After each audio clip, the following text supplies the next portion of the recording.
অসুৰবিলাক কেনেকৈ দেখুৱায়, অসুৰৰ চেহেৰা পাতি কেনেকুৱা থাকে দেখিছোঁ? ভয়ংকৰ থাকে, ডাঙৰ ডাঙৰ মুচ থাকে, নহয় জানো? আৰু দাঁত ওলাই থাকে, আমি দেখিছোঁ না? কোন হয় তেখেত? অসুৰ, হয় নহয়? অসুৰ হয়। অসুৰ আৰু দেৱতাৰ বৰণ কেনেকুৱা থাকে দেখিছোঁ? সুন্দৰ থাকে আৰু মুকুট লগায়। আৰু তাৰপিছত মানে আমি দেৱতাকহে কি কৰোঁ? পূজা কৰোঁ, নহয় জানো? না অসুৰক পূজা কৰোঁ? দেৱতাক আমি পূজা কৰোঁ, অসুৰক আমি পূজা নকৰোঁ। দেৱতা মানে বুজি পাইছ নাই? ভগৱান।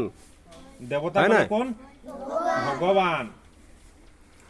তো দেৱতা, অসুৰ আৰু দেৱতা দুইজনৰ কাহিনী আছে। এবাৰ কি হ'ল, অসুৰবিলাকে কি কৰিলে? ভগৱান শ্ৰী বিষ্ণুৰ ওচৰত গৈছে অসুৰবিলাকে আৰু কৈছে যে প্ৰভু, আপুনি আমাক মাহীয়াই চকুৰে চাই বুলি ক'লে। কেনেকুৱা? বোলে আপুনি খালি দেৱতাবিলাকৰহে কথা কয় আৰু দেৱতাবিলাককহে আপুনি ভাল পায়। আমি অসুৰ, আমাৰ কি ভুল?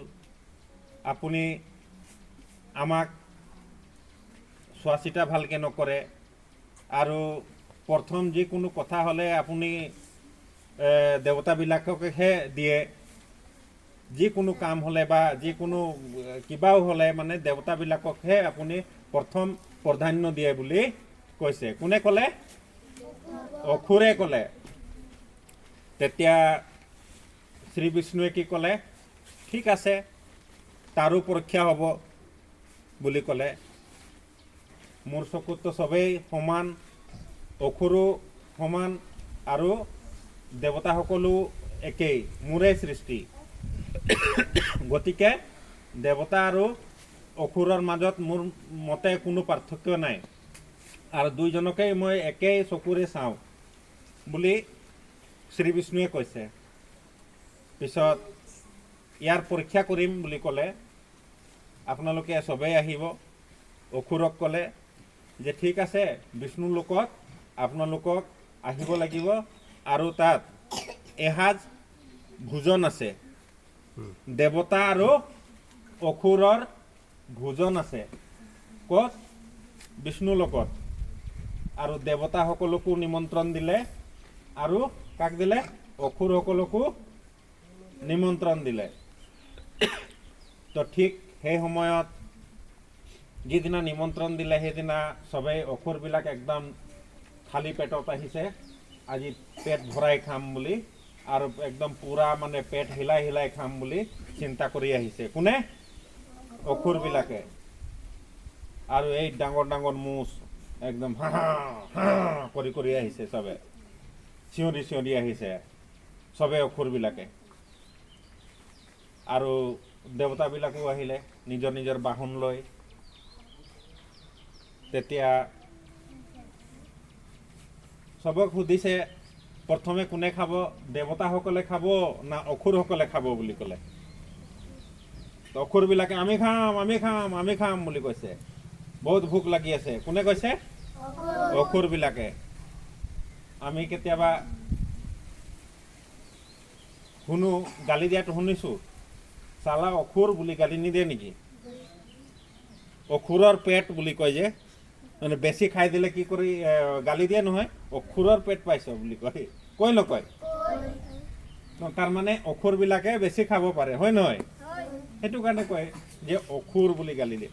তেতিয়া অসুৰবিলাকে কি কৰিলে? প্ৰথমে খাম বুলি ক'লে।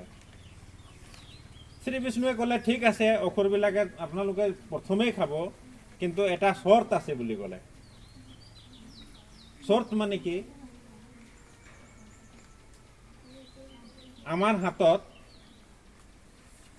এই হাতত ইমানটি মাৰিডাল বান্ধি দিয়া হ'ব বুলি ক'লে। এনেকৈ পোন কৰি মাৰিডাল বান্ধি দিয়া হ'ব আৰু পোন কৰি ভাজ কৰি খাব নোৱাৰি, এইটোৱে চৰ্ত হ'ব বুলি ক'লে। তো এনেকুৱা চিধা যদি হাত থাকে কোনোবা খাব পাৰিবনে? এনেকৈ কেনেকৈ খাব? পাৰিব না নোৱাৰে? নোৱাৰে। তেতিয়া অসুৰবিলাকে ক'লে, এইটো কি প্ৰভু, আপোনালোকে আমাক চল কৰিছে বুলি কৈছে।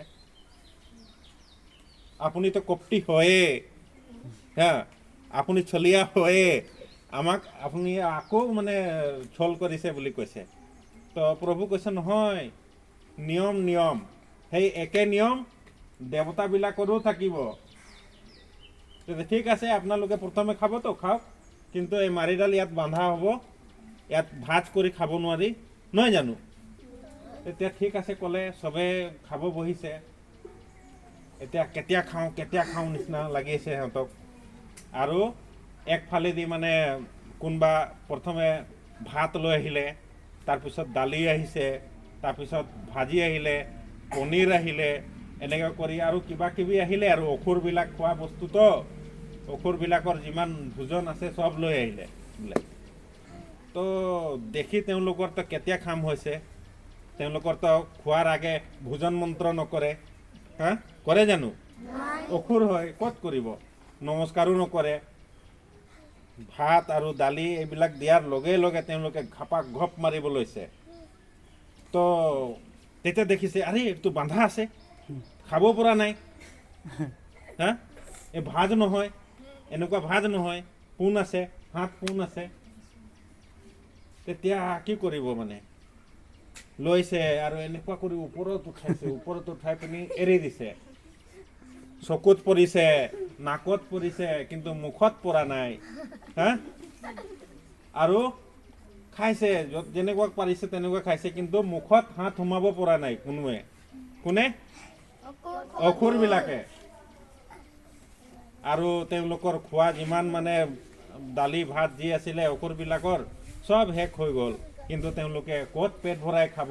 তেওঁলোকৰ মুখত ভালকৈ দানা সোমোৱা নাই, কাৰণ হাত বন্ধা আছে, কেনেকুৱা খাব? হ'লতো বোলে সময় আপ হৈ গ'ল, অসুৰবিলাকৰ সময় আপ হৈ গ'ল। এতিয়া অসুৰবিলাকে চাইড হওক, কোনে বহিব? দেৱতাবিলাকে বহিব বুলি ক'লে। কোনে? দেৱতাবিলাকে বহিব। পিছত দেৱতাবিলাকক বহোৱা হ'ল আৰু ছেম কণ্ডিশ্যন, মানে ছেম মানে তেওঁলোকৰ এই হেৰিটো নিয়মটো ছেম আছিলে। দেৱতাবিলাকৰো একেই, হাত বান্ধি দিয়া গ'ল। পিছত দেৱতাবিলাকৰ তেওঁলোকৰ চবতকৈ ডাঙৰ কোনে দেৱতাবিলাকৰ? হা, ইন্দ্ৰ, নহয় জানো? তো ইন্দ্ৰই এটা কথা ক'লে চব দেৱতাবিলাকক। চবেই দেৱতাবিলাকো চিন্তা কৰিছে যে প্ৰভু আমি কেনেকৈ খাম? অসুৰবিলাকৰ দশা দেখিতো দেৱতাবিলাকৰো অলপ মানে লাগি গ'ল যে আমিও কেনেকৈ খাম এতিয়া, চিন্তা লাগি গ'ল, আমি কেনেকুৱা খাম এতিয়া। পিছত মানে ইন্দ্ৰই এটা কথা ক'লে চব দেৱতাবিলাকক যে সেই দেৱতাসকল, আপোনালোকে নিজৰ কথা চিন্তা নকৰিব বুলি ক'লে। কি ক'লে? হে দেৱতাসকল, আপোনালোকে নিজৰ কথা চিন্তা নকৰিব। কি ক'লে? হে দেৱতাসকল, কি ক'লে? আপোনালোকে নিজৰ কথা চিন্তা নকৰিব, আনৰ কথা চিন্তা কৰিব। ইমানেই ক'লে। কোনে ক'লে? ইন্দ্ৰই ক'লে। তেতিয়া দেৱতাসকলে কথাটো বুজি গ'ল। দেৱতাসকলে কথাটো কি কৰিলে? বুজিলে নে নাই? বুজি গ'ল। আৰু তেওঁলোকত খোৱা ষ্টাইলটো সলনি কৰি দিলে। বহিছিলে যেনেকুৱা, যে অসুৰবিলাক যেনেকুৱা বহিছিলে লাইন পাতি, সেই বহাটো চেঞ্জ কৰি দিলে তেওঁলোকে। আৰু কেনেকুৱাকে বহিছে এতিয়া মই দেখাম। থিয় হয়, হা, থিয় হোৱা বাবা, আৰু তুমিও থিয় হোৱা। দেখিছা? হা, কোন হয় দেৱতাসকল হয় হা আৰু এওঁ দেৱতা এতিয়া এওঁৰো মানে হাত ভাজ নহয় চিধা কৰা এইটো হাতটো এনেকৈ থোৱা তোমাৰো থোৱা এনেকুৱা হা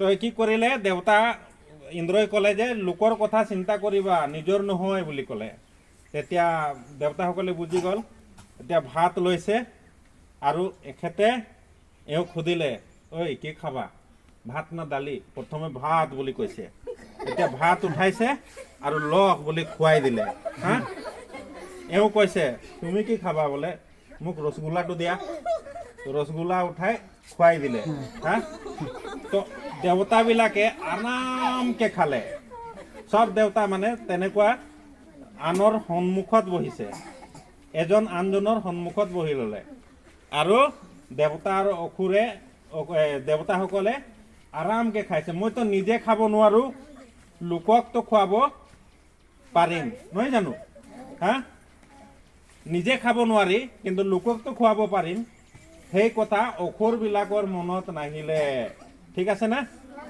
আৰু দেৱতাসকলে আৰামকে খালে হা পেট ভৰাই আৰু ঢেকাৰো মাৰি দিলে হা যেতিয়া পেট ভৰে সেই সময়ত কি ওলায় ঢেকাৰ ওলায় হা আমি কম নহয় জানো তো যা বহা আমি বুজি পালোঁ হা আমি কাৰ কাৰণে চিন্তা কৰিব লাগিব এই সংসাৰত যদি আমি জীয়াই থাকিবলৈ ইচ্ছা আছে বা আমি জীয়াই আছোঁ নিজৰ কাৰণে চিন্তা কৰিলে আমাৰ বিভিন্ন ধৰণৰ বিপদ আহিব নহয় জানো নিজৰ কাৰণে চিন্তাটো চবেই কৰে আৰু আনৰ চিন্তা যোনে কৰে সি কি হয় দেৱতা হয় আনৰ কথা যোনে চিন্তা কৰে সি কি হয় দেৱতা হয় হয় নহয় আৰু নিজৰ কাৰণে যোনে চিন্তা কৰে সি কি হয়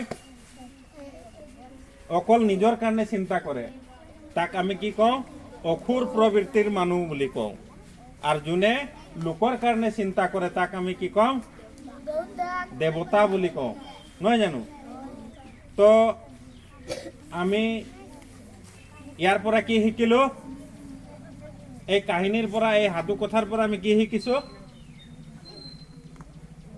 এই সাধু কথাৰ পৰা আমি শিকিছোঁ যে আমি লোকৰ কাৰণে চিন্তা কৰিব লাগিব লোকৰ সেৱা কৰিব লাগিব তেতিয়া আমি সুখী থাকিম নহয় জানো তেতিয়াহে আমি সুখী হ'ম আৰু নিজৰ কথা খালি আমি চিন্তা কৰিলে আমি দুখীহে হ'ম ঠিক আছে ভাল লাগিছে নে নাই